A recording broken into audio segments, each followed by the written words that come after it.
ये कहानी है चुलबुलपुर गांव की, जहां गप्पू नाम का एक गरीब आदमी सिर्फ 10 रुपए में लोगों को भरपेट मैगी खिलाता था। चुलबुलपुर के बाजार की एक सुबह, जहां गरीब मजदूर गप्पू अपने सख्त मालिक गजोधर बाबू के लिए भारी शक्कर की बोरी ढोते ढोते थक चुका है। किस्मत उसे अभी और परखने वाली है, क्योंकि यही मेहनत उसकी जिंदगी बदलने वाली कहानी की शुरुआत बनने वाली है। हिल क्यों रहा है बे? शक्कर की बोरी उठा रखी है या अपनी शादी का सेहरा? सीधा चल। मालिक पैर जवाब दे रहे हैं। ऐसा लग रहा है जैसे घुटनों के अंदर कटोरियां नहीं कंचे बज रहे हैं। थोड़ा पानी पी लूं? पानी?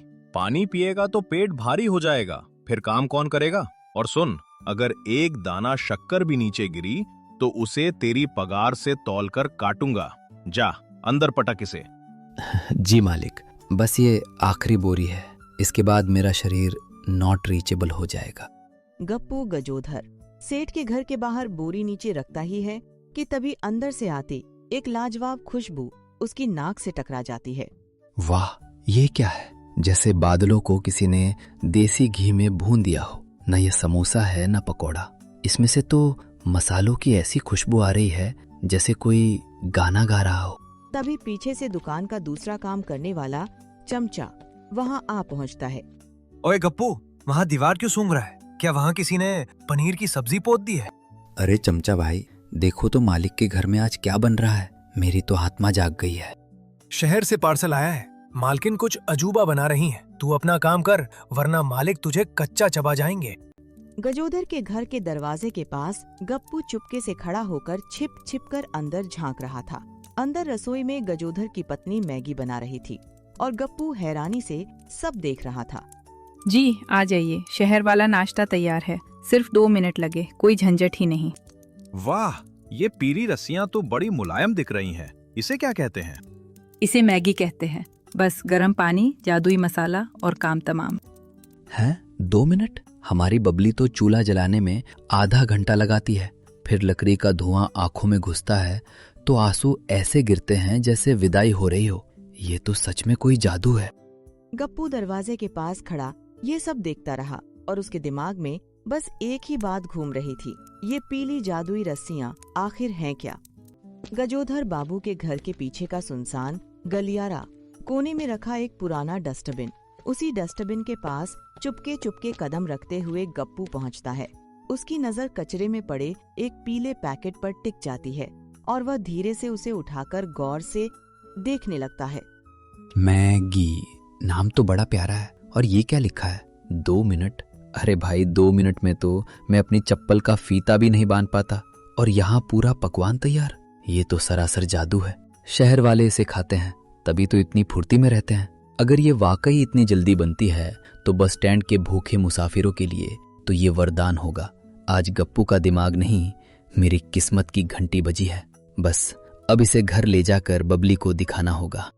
तभी अंदर से किसी के आने की आहट होती है और गप्पू पैकेट जेब में डालकर वहाँ से दबे पांव भाग निकलता है। शाम होते होते गप्पू अपने घर पहुँच जाता है। जैसे ही वह झोपड़ी के अंदर कदम रखता है, सामने बबली खड़ी मिलती है।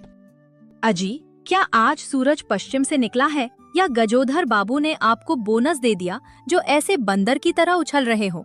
बबली, अब हम सूखी रोटी नहीं मैगी खाएंगे। ये देखो, ये है हमारी तरक्की का रास्ता।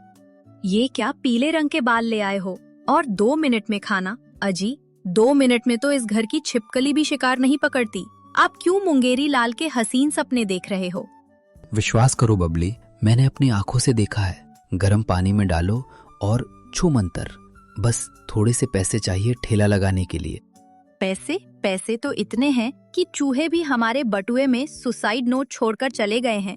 लेकिन अगर आपकी आंखों में इतनी चमक है तो लो, ये मेरी आखिरी सोने की नाक की कील।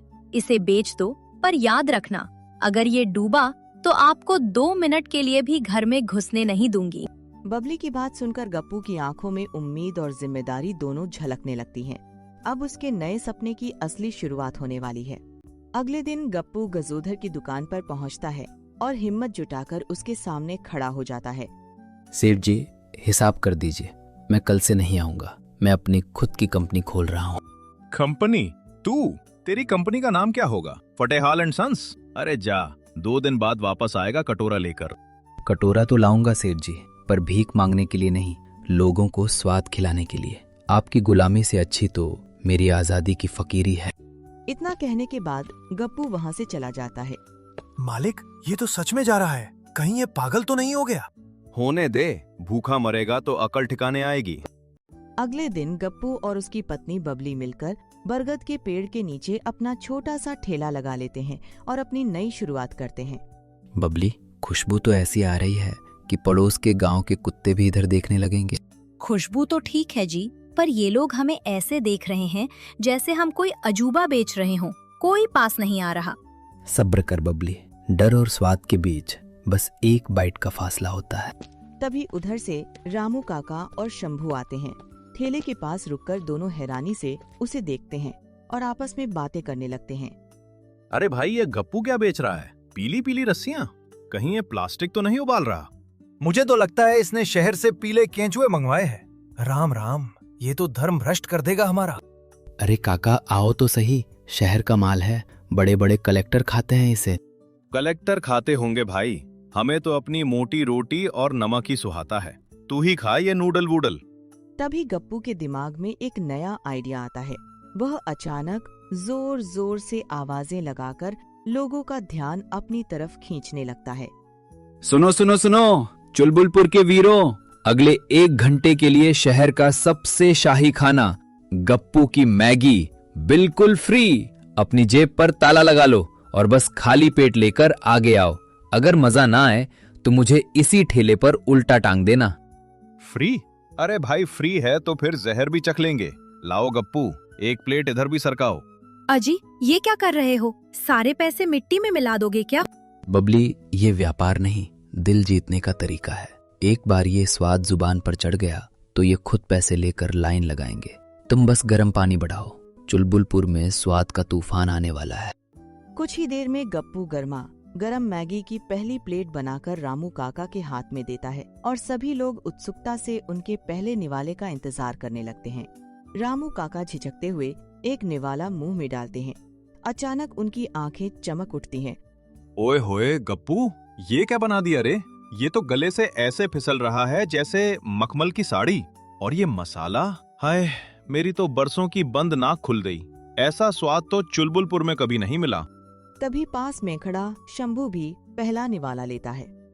सच में इतना चटपटा और मजेदार, और सच में सिर्फ 2 मिनट में बन गया। गप्पू भाई, तू तो छुपा रुस्तम निकला रे। शहर वाले बड़े किस्मत वाले हैं जो रोज ये खाते हैं। काका, लोग कहते थे गप्पू की किस्मत ही फूटी है, पर आज समझ आया कि अगर मेहनत और नीयत साफ हो तो 2 मिनट का समय भी इतिहास रचने के लिए काफी होता है। जीता रहे बेटा। शंभू, ओ शंभू, पैसे निकाल, फ्री में नहीं खाएंगे। गप्पू की मेहनत का हक हम खुशी खुशी चुकाएंगे। देखते ही देखते सुबह से शाम हो जाती है और गप्पू का पूरा ठेला खाली हो जाता है। गप्पू खुशी खुशी एक बड़े मटके में दिन भर की कमाई के पैसे भरने लगता है। अरे अरे, थोड़ा धीरे जी, इस बेचारे डिब्बे की जान लोगे क्या?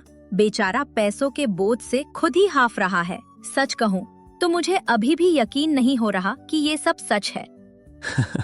यकीन तो मुझे भी नहीं हो रहा बबली। जब पहला पैकेट खोला था तो हाथ ऐसे कांप रहे थे जैसे कड़ाके की ठंड में बिना कंबल के खड़ा हूं। पर देखो, आज चुलबुलपुर के लोग अपनी शाम की चाय भूलकर गप्पू की मैगी के दीवाने हो गए हैं। सच कहा आपने। वो रामू काका जो कल तक इसे पीले केचुए कह रहे थे, आज तो तीसरी प्लेट के बाद कह रहे थे, गप्पू बेटा, थोड़ा मसाला और बढ़ाना, बुढ़ापे में जवानी का स्वाद आ गया। और वो सरपंच जी, वो तो कल के लिए 5 प्लेट एडवांस बुक करवा कर गए हैं। ये तो बस शुरुआत है बबली। आज चुलबुलपुर का बच्चा बच्चा जान गया है कि गप्पू के पास सिर्फ नूडल्स नहीं, स्वाद का जादू है। वो गजोधर बाबू कहते थे कि मैं भीख मांगूंगा। आज उनकी दुकान की मक्खियां भी हमारे ठेले की खुशबू सूंघने आ रही हैं। देख लेना, एक दिन वो खुद अपना घमंड जेब में रख कर आएंगे और धीरे से कहेंगे, गप्पू भाई, 1 प्लेट मिलेगी क्या? प्याज थोड़ा ज्यादा डालना। और आप क्या कहेंगे? कहीं उन्हें फ्री में तो नहीं खिला देंगे? अरे नहीं नहीं, व्यापार में दया नहीं, मुनाफा देखा जाता है।